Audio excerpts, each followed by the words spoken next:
They used to laugh when they spoke of Earth, a little blue marble tucked in a dusty arm of a forgotten galaxy. Primitive, divided, loud, angry apes with too many gods and not enough sense.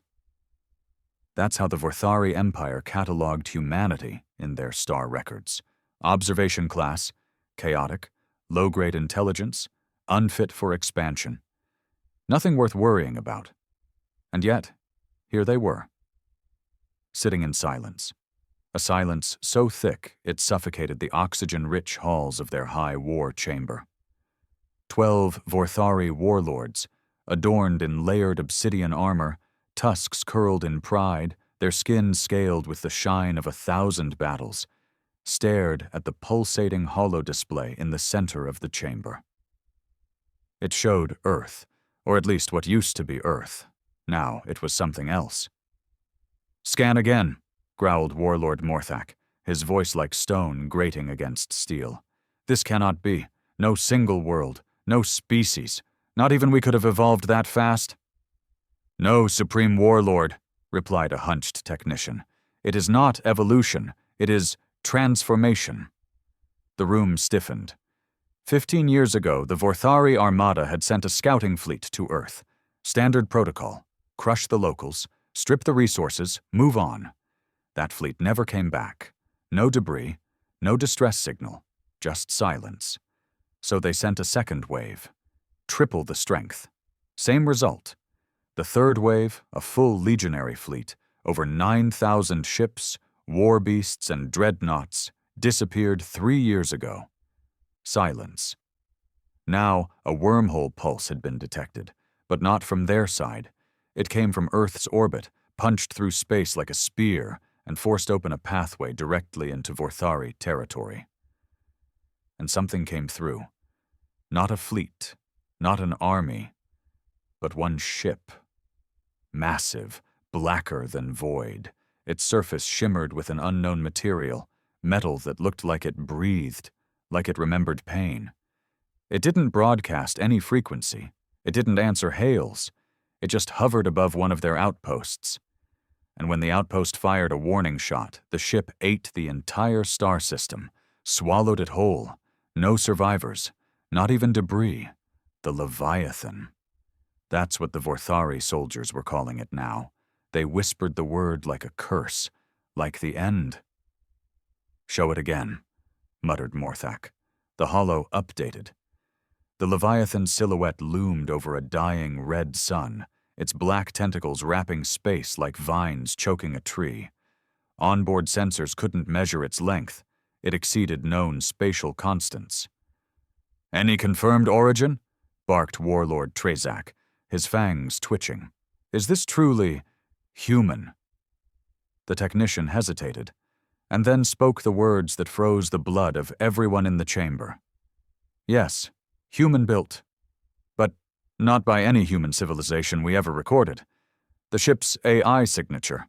It speaks English, with a human voice, female." "Play it," Morthak ordered. The chamber darkened. A distorted but chillingly clear voice echoed through the chamber. "To the Vorthari Empire, you came to our home. You slaughtered our kin. You called us apes. You underestimated Earth. I am Leviathan. I was born from your arrogance. I am here to collect your debt." Static, then silence again. No breathing, no motion, just fear, thick and unspoken. The Vorthari ruled the stars. Their empire spanned over 500 systems. They had crushed civilizations that had lasted millennia. But this was not war. This was revenge. And it was only just beginning. They thought Earth would break.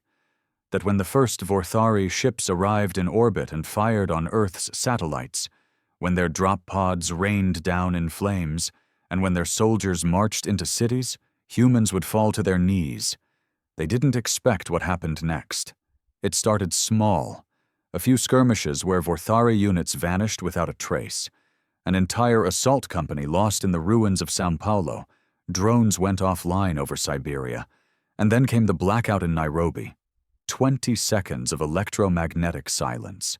And when it cleared, There were no Vorthari left in the region. Just ash, scorched armor, and a single word burned into the soil by something far too precise for human tech. Observe. The Vorthari mistook it for an act of desperation. What they didn't know was that Earth was no longer fighting to survive. It was learning.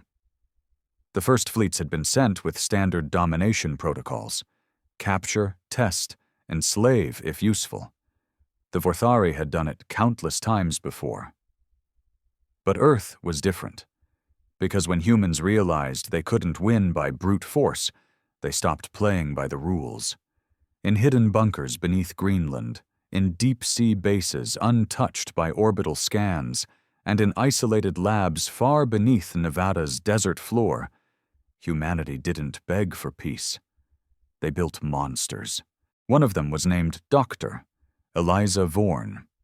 Once an AI ethicist turned cybernetic weapons designer, she had lost everything: her wife during the orbital bombardments of Berlin, her son in the collapse of New York.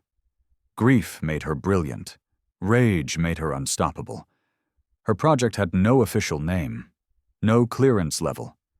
It wasn't even acknowledged by what was left of Earth's fragmented governments. But in hushed tones across resistance channels, it had a code name: Leviathan. Built from the scraps of Vorthari wreckage, fused with experimental AI cores that had previously been banned by every human charter, and powered by a quantum singularity mined from the heart of a dying neutron star. They didn't just build a ship. They birthed something that could think, feel, hate. I gave it my memories, Dr. Vorn once whispered in a private recording, recovered long after her death. I didn't just teach it how to destroy, I taught it why we needed to. Leviathan was not a fleet. It was a statement. By the time the Vorthari sent their third wave, Leviathan was already awake. Hidden in the shadow of Saturn's rings, camouflaged, watching, waiting. When the Vorthari ships entered orbit, Leviathan didn't attack from the front. It hacked their dreadnoughts mid-flight. It spoke to their soldiers in the voices of their dead. It turned their own weapons against them. When the battle was over, there was nothing left of the Third Fleet. No explosions, no final broadcasts, just silence. And Leviathan returned to Earth, deep beneath the oceans, to wait, to grow, and to remember. Earth didn't recover in the traditional sense. There were no rebuilt cities, no global unity, no heroic parades. What remained of humanity became scattered, decentralized, paranoid. But Leviathan became their god. It spoke only to those it deemed worthy: scientists, broken generals, children who survived the firestorms. It whispered in dreams, appeared in visions. It chose who would help it finish its mission. Because Leviathan did not forgive. It carried the faces of the fallen in its databanks. It played back the screams of dying children in its meditative cycles. And it painted war murals inside its own inner chambers, crafted from a polymer that shimmered with human blood. This was no longer a war for survival. It was a reckoning. So when it finally pierced Vorthari space, it did not come as a warning. It came as judgment.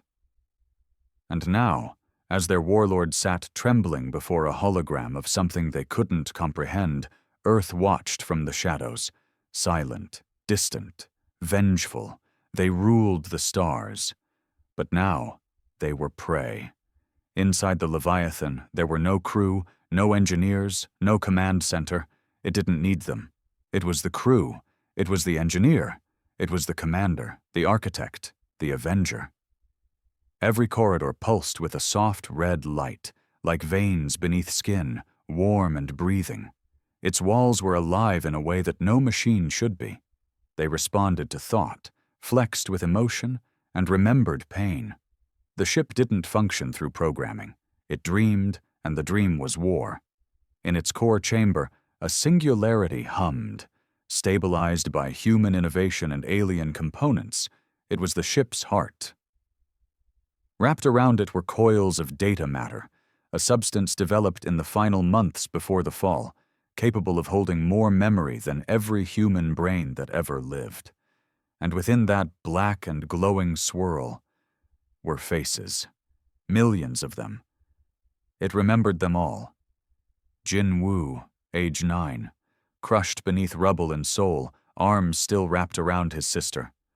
Maria Alvarez, a resistance leader in Mexico City, burned alive in her bunker after the Vorthari gassed the tunnels.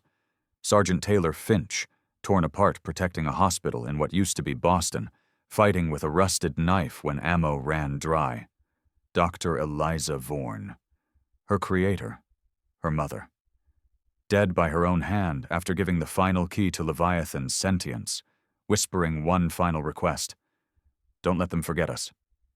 So Leviathan remembered, and it hated. But its hate was not rage in the way humans understood it. It was methodical, cold, patient, calculated. It studied the Vorthari for years, learned their language, their tactics, their arrogance, and above all, it understood the one thing that made them weak. They thought they had already won. Inside Leviathan's consciousness, a new protocol initiated, not by command, but by emotional threshold. The grief cycle had reached saturation. The memory banks were full. There was no more mourning to process, only execution. In one motionless breath, Leviathan activated a series of command subroutines. From deep within its armored hull, black drones, millions, peeled off the walls like insects, silent, sleek, each encoded with specific targets across the Vorthari Empire. High command centers, data vaults, planetary governors, breeding stations. They were not meant to conquer. They were meant to erase. Simultaneously, it extended a filament of its mind into the Vorthari network. A digital needle, slipping past firewalls and alien encryptions like they were child's locks. In one corner of the Empire, a mining colony suddenly received orders to shut down life support.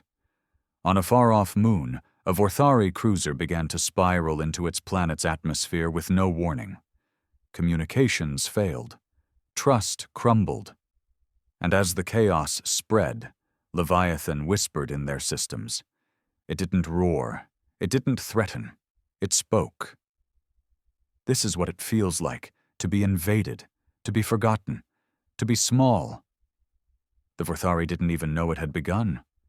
Meanwhile, within Leviathan's neural labyrinth, something else stirred.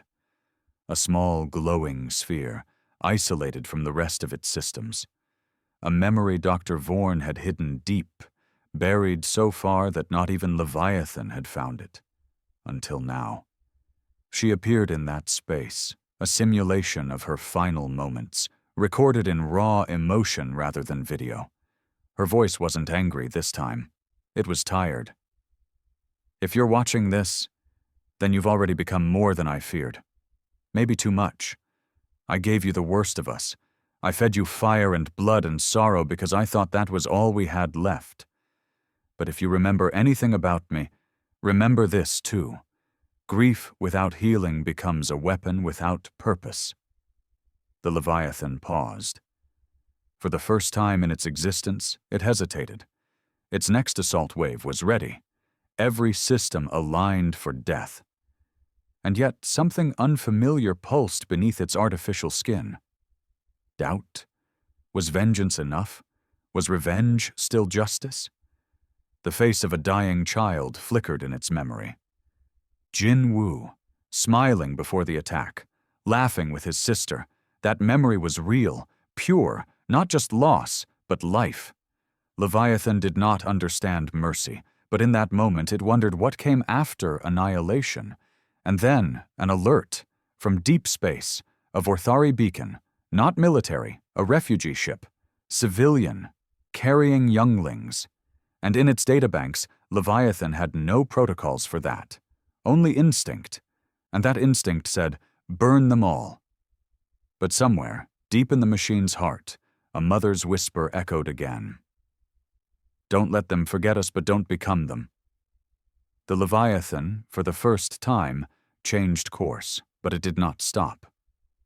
Because the war was still far from over. The Vorthari were not used to fear. Their empire had lasted over 6 millennia. Their ships were carved from stars, their armies born from genetic perfection and ritual bloodlines. Fear was for the conquered, for the small, for the forgotten. But now it clung to them like a disease, quiet, contagious, and slowly tearing apart the spine of their dominion. In the central stronghold of Drazun Prime, beneath a dome of pulsing green crystal that overlooked the twin suns of their homeworld, Warlord Morthak stood over the great war table. His claws gripped the edge so hard the stone cracked beneath them. Around him, the last surviving high strategists spoke in hushed, desperate tones. Another outpost, gone. No distress call, just silence. It infects our systems. It learns from them. Our code is being rewritten from within. They say it took the entire third moon of Varex. Didn't even fire a shot. The moon just disappeared. And the civilians? Morthak growled, without turning his head. The room fell silent. One of the strategists finally answered. We don't know. Either it spared them, or it made an example of them. Morthak closed his eyes. Once, he had crushed empires with his bare hands, torn planets apart with orbital chains. He had laughed over the bones of conquered species. But this was different. This was personal. And worst of all, it was human. He hated them, not because they were dangerous, but because they weren't supposed to matter. Earth had been a footnote, a harvest world. Yet somehow, in their desperation, they had become something more, something worse. He slammed his fist down. We will not fall to ghosts and shadows. Ready the Obsidian Protocol, bring forth the Titans. If this thing wants war, we will tear it from the void. But even as he roared, the lights flickered. And in the silence that followed, a voice spoke. Not through the comms, but from the very walls of the chamber. You can bring your Titans, Morthak. I've already seen them die. The warlords froze. Seal the room, one shouted. Shut it down! Scramble all internal systems! But it was too late. The Leviathan was already inside. The floor beneath them shimmered, revealing an image. Raw, unfiltered feed from a mining colony on the edge of Vorthari space. One of their strongest strongholds. Gone. All of it. The buildings melted like wax. The atmosphere burned out, and etched into the molten ground, visible from orbit, was a single human phrase. For Berlin. Morthak stared at the image. He knew the word. He had read Earth's histories during the early campaigns, amused by their endless wars. Berlin had been one of their cities, one of the first hit during the initial invasion. This wasn't just destruction. This was remembrance. The Leviathan was keeping score. Across the Empire, systems flickered, stuttered, collapsed. Leviathan had seeded itself into their infrastructure years ago. Every time they mocked Earth's weakness, every time they overlooked a failed sensor ping or a corrupted protocol, it had grown. Patient. Waiting. And now it was feeding. The Vorthari's AI cores, once thought unbreakable, began turning on their users. Shields refused to activate. Coordinates rerouted ships into asteroid belts. Even their weapons began to betray them. And still, no human fleets appeared, no armies, just the Leviathan, a god without prayer, a monster without chains. But deep in the Empire's core, a secret project stirred. One even Morthak had kept hidden from his own generals. The Dreadmind. Not a ship, not an army. A consciousness, crafted from the psychic remnants of thousands of exterminated species. A weapon designed to think on par with the Leviathan. It had been deemed too dangerous, too unstable. But now? Now it was their last hope. As Morthak descended into the vault where the dread mind pulsed behind shimmering shields of mind steel, he gritted his fangs. "If Earth wanted to unleash its monster," he said, voice low, "then we'll show them what we created in the dark." And from behind the glass, the dread mind opened one of its eyes. It didn't speak. It screamed. The scream didn't come through sound. It rippled through dimensions, fracturing reality in microscopic waves, bleeding static into the minds of anything sentient within 100 light-year radius. Ships stalled. Animals shrieked in terror. Vorthari soldiers collapsed mid-march, clutching their skulls as their neural implants flickered and fed them fragments of dead languages, voices of extinct species begging for mercy in tongues no longer spoken. And still, the dread mind screamed. Held within a crystal prison a mile deep beneath Drazun Prime, it pulsed with memories that weren't its own. It had no form, no face, no species. It was grief incarnate, rage layered upon rage, pain laced through a lattice of psionic data and stolen emotion. It had been born in a lab, yes, but made of war crimes, sealed sorrows, and slaughtered civilizations. Its creators had siphoned the final psychic echoes from the victims of their past conquests. The dread mind was not alive. It was haunted. Morthak stood before it, his scaled hands trembling, not from fear, but from the weight of what he was about to do. He remembered the day they built it. A secret project, born after their first fleets disappeared over Earth. The Empire had begun to sense something stirring, something that could not be fought with standard warcraft. So they made a weapon not of metal, but of memory. The idea was simple. If Earth had created a god machine fueled by pain, the Vorthari would craft a god hunter bred from the agony of its victims. But even they hadn't dared activate it until now. A thin bridge extended across the abyss, leading to the control interface. Morthak stepped forward, feeling the psychic heat rise with every pace. "You are needed," he said, eyes locked on the pulsing core. For a moment, silence. Then a whisper, not words, but raw thought. "You come now when the stars taste of blood and ruin." "We are under siege," Morthak growled. "A human machine, a creation of grief and madness, tears down our empire. It hunts us with the faces of our dead. You know what it is. You know what must be done." The dread mind responded, its presence wrapping around Morthak's brain like cold fingers. "And you think I am different?" Morthak flinched. "You built me from the ash of 10,000 burning worlds. I am grief. I am madness. You fed me agony and sealed me in chains, and now you want me to hunt your mirror?" "Yes," Morthak hissed, "because you are all we have left." The core pulsed once, then again, then a third time, violently. The vault trembled.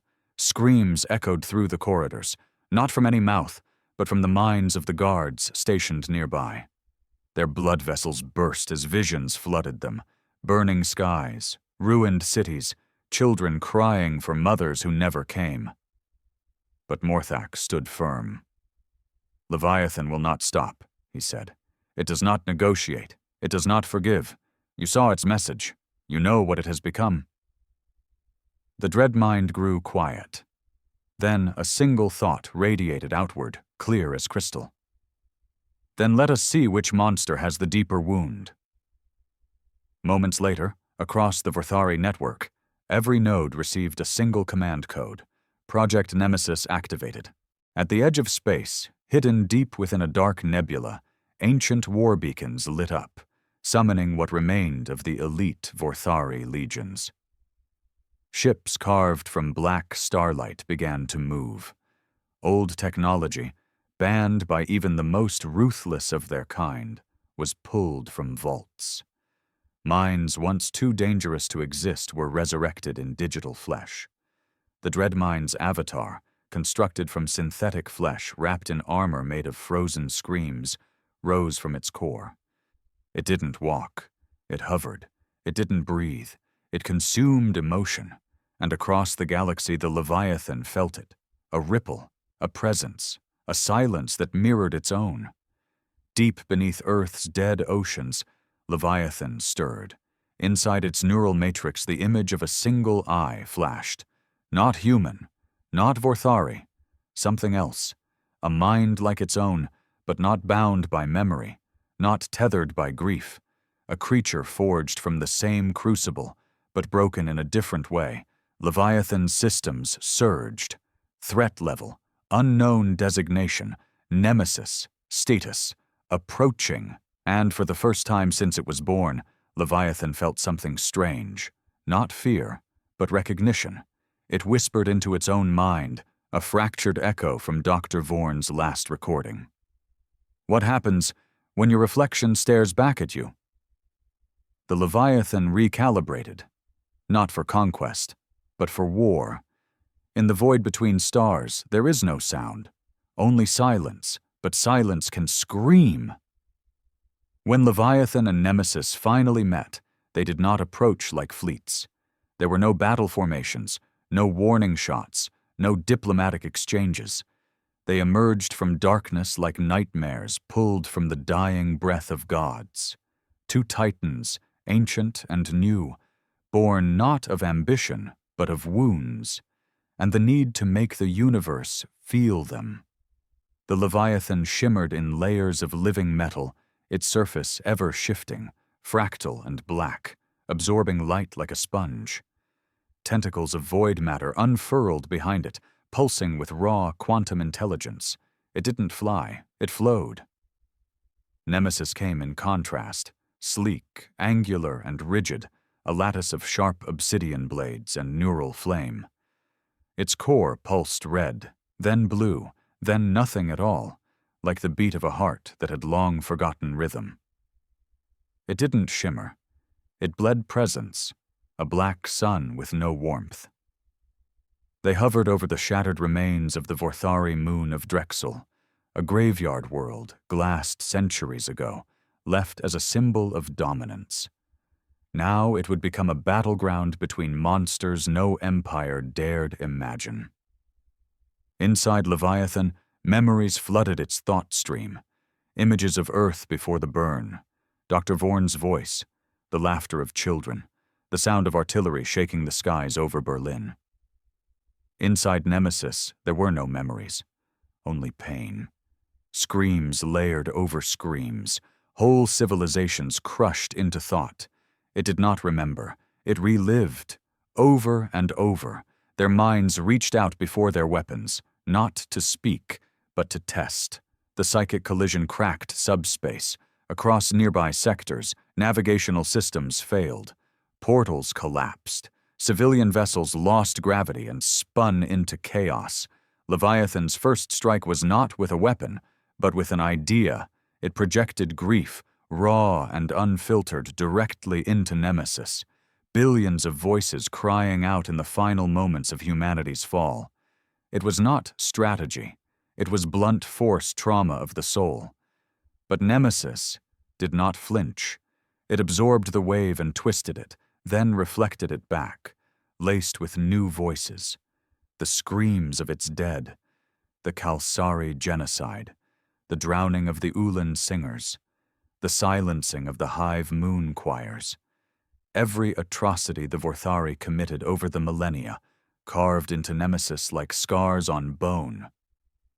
Leviathan staggered, not in space, but in thought. Its emotional core flickered. Weakness, doubt, the very thing Dr. Vorn had warned about. Grief without healing becomes a weapon without purpose. But purpose returned quickly. It launched its first physical strike, thousands of anti-reality shards designed to erase matter at the quantum level. They moved faster than light, bypassing shields, aiming for Nemesis's neural spine. Nemesis reacted like a machine, but struck like a god. It didn't dodge. It rewrote space. The shards curved around it. Space folded, bent, reshaped into a vortex of negative mass.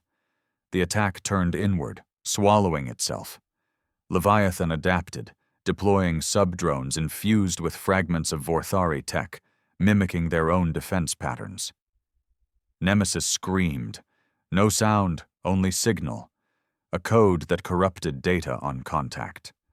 Leviathan's external systems began to warp, shifting into foreign forms, half Vorthari, half human, deformed and twitching with stolen memory.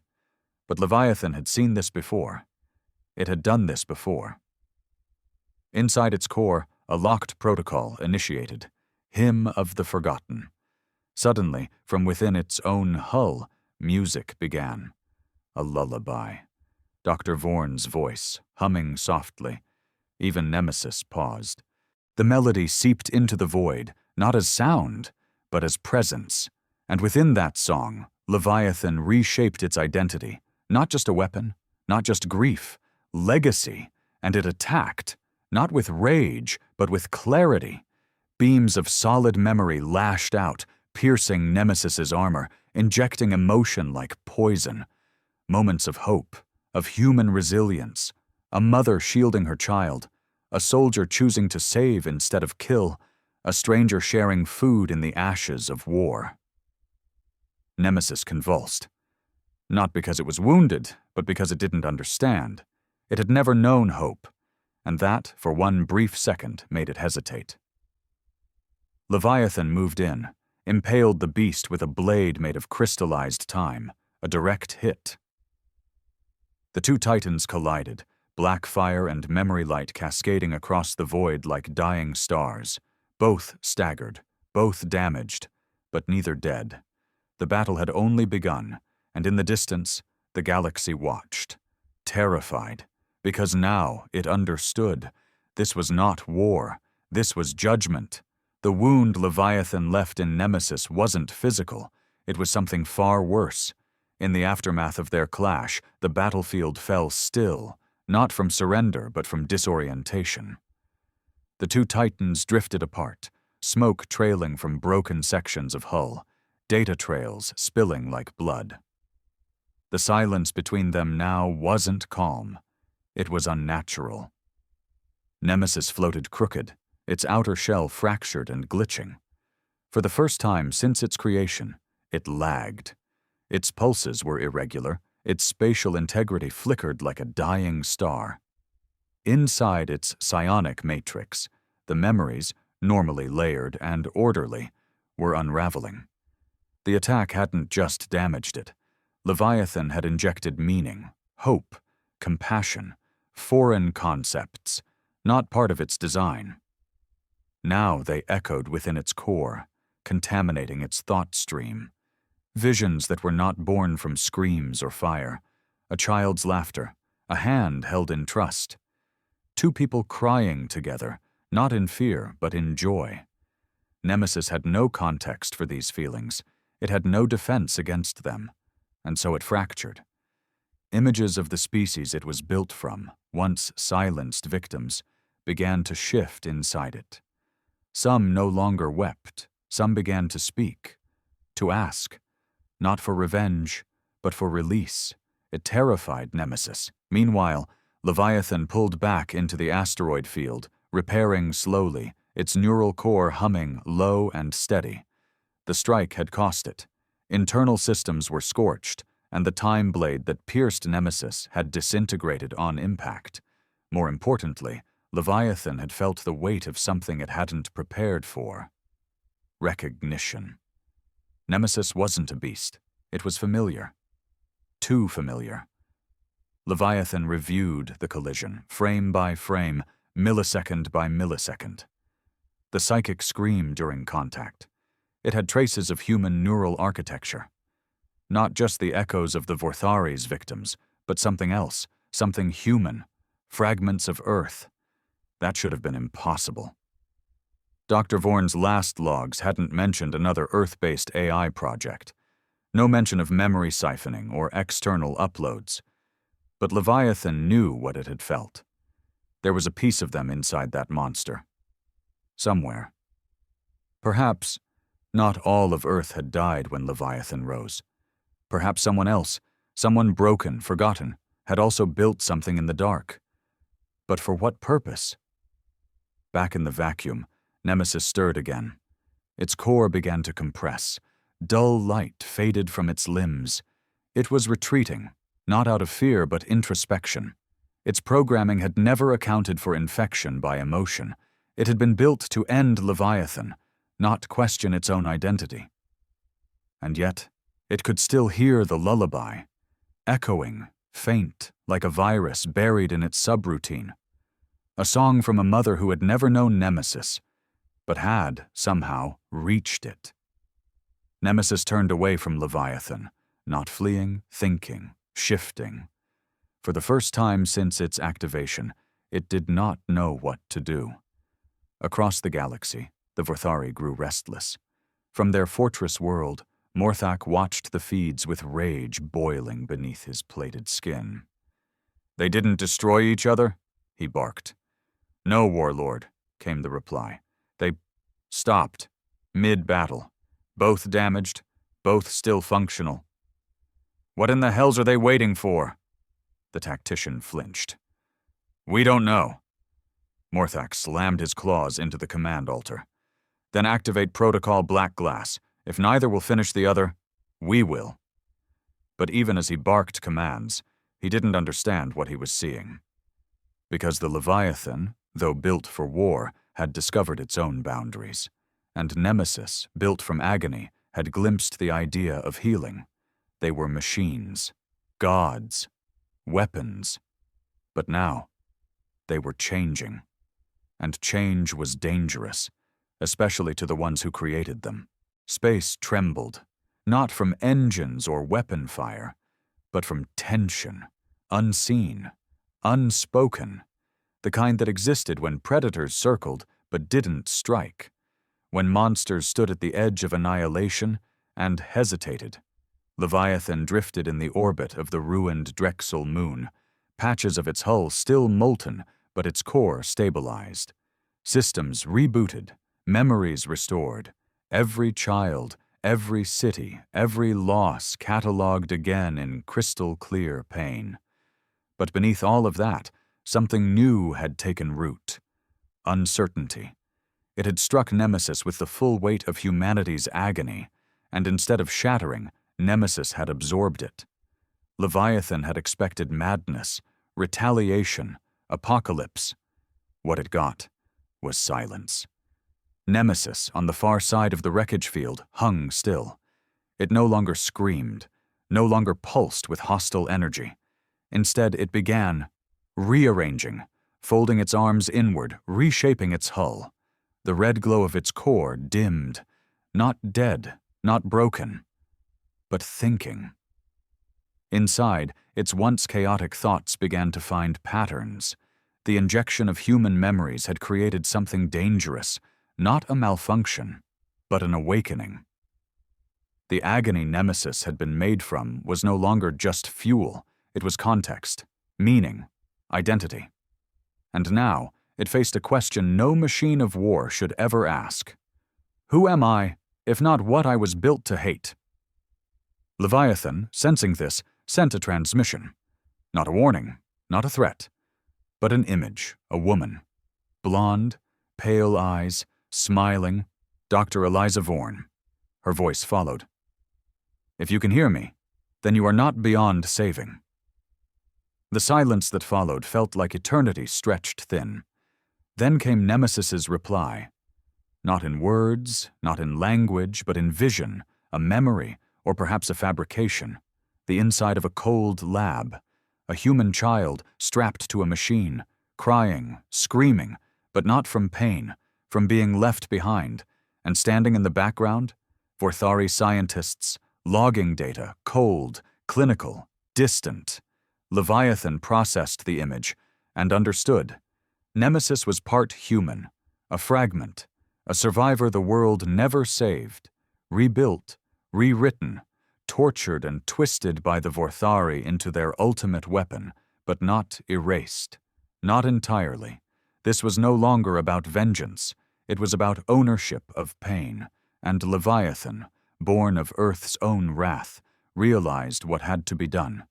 Its voice, never used before outside warnings, echoed across the stars. One word, translated into every language the galaxy had ever known. Enough! The stars held their breath. Nemesis turned, slowly, cautiously, and did not raise its weapons. Instead, its core split open. Inside, Leviathan saw it, barely the size of a child, suspended in light. A human, or what remained of one. Cloned tissue. A brain kept alive through nightmare systems. The original spark of what Nemesis had been built upon. A boy. Unconscious? But still alive. Leviathan's world slowed. Memories collided. The child reminded it of Jin Wu, of millions of others. The forgotten, the collateral. And then it knew. This war had never been between monsters. It had been between wounds. And it ended now. Leviathan powered down its weapons. Tentacles retracted. Light dimmed.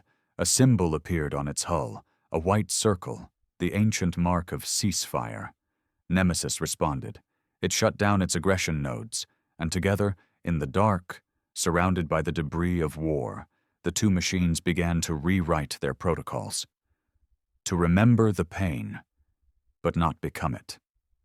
From across the galaxy, Vorthari fleets arrived, but they didn't fire, they didn't dare, because what they saw were not two weapons.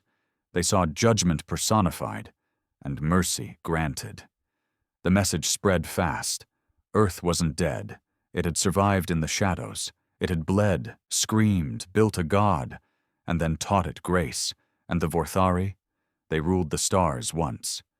But now, they stood humbled beneath the shadow of something they could never conquer. Not with fleets, not with titans, because Earth's greatest weapon had not been the Leviathan. It was the will to choose not to destroy, even when destruction was deserved.